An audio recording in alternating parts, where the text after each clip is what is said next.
Baik, selamat pagi. Perkenalkan, nama saya Wilhelmina Dinda Rosdiana, kelas Manajemen 4, NIM 211041741.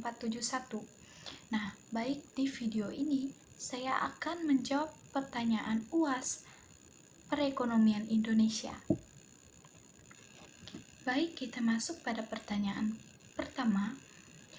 Mengapa perlu dilakukan otonomi daerah di Indonesia?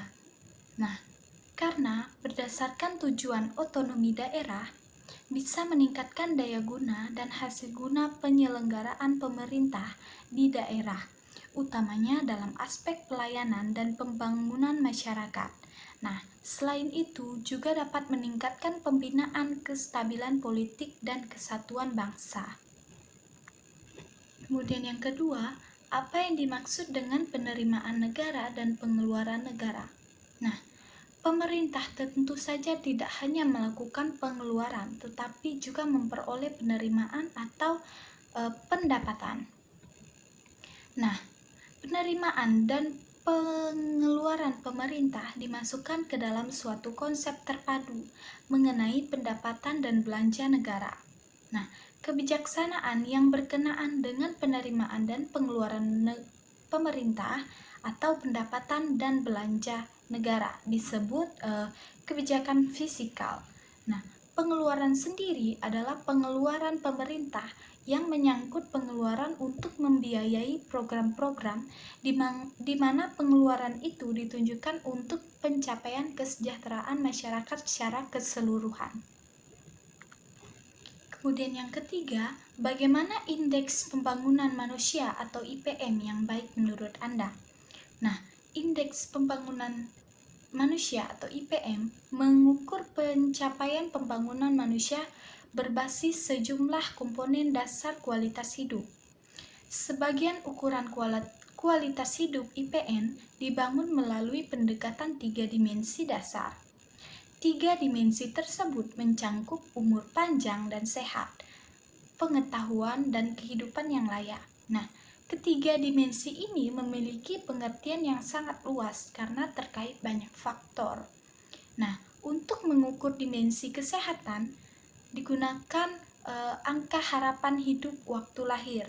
Nah, selanjutnya untuk mengukur dimensi pengetahuan digunakan gabungan indikator angka melek dan huruf dan rata-rata lama sekolah. Nah, adapun juga untuk mengukur dimensi hidup, layaknya digunakan indikator kemampuan daya beli masyarakat terhadap sejumlah kebutuhan pokok yang dilihat dari rata-rata besarnya pengeluaran per kapita sebagai pendekatan dan mewakili capaian pembangunan untuk hidup yang layak.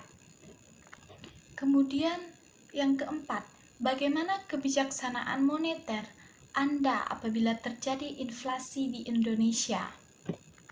Nah, secara umum, pengendalian inflasi yang dilakukan oleh pemerintah dibagi melalui kebijakan moneter, kebijakan fiskal, dan kebijakan moneter, non-moneter.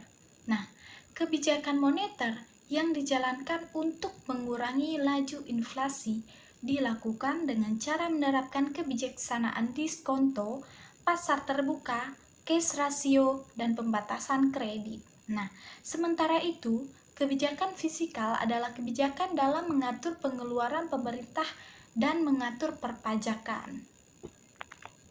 Baik, yang kelima, bagaimana tanggapan Anda perekonomian Indonesia dalam era globalisasi saat ini? Nah, memahami ekonomi dunia pada dasarnya memahami kondisi perekonomian Indonesia dalam era globalisasi suatu negara yang di satu sisi akan mempunyai keterkaitan pengaruh kepada kondisi ekonomi nasional, ekonomi dunia yang umumnya mengacu pada ekonomi yang didasarkan pada ekonomi di semua negara. Ekonomi dunia juga dapat dianggap sebagai ekonomi komunitas dunia dan ekonomi makro yang menciptakan ekonomi dunia sejauh mana kondisi ekonomi dunia dinilai dalam hal pertumbuhan ekonomi, pengangguran, dan inflasi. Nah, sekalipun sebuah modernisasi ditandai dengan kecepatan arus informasi, globalisasi, dan ekonomi digital, tidak akan pernah dapat terlepas oleh pengaruh besarnya teknologi. Nah, keampuhan teknologi itu kemudian mendulang sukses mengintegrasikan tradisi perdagangan yang bersifat abstraksi, berubah ke dalam bentuk yang lebih sempurna, universal dan spasio-temporal, atau mampu menembus ruang dan waktu.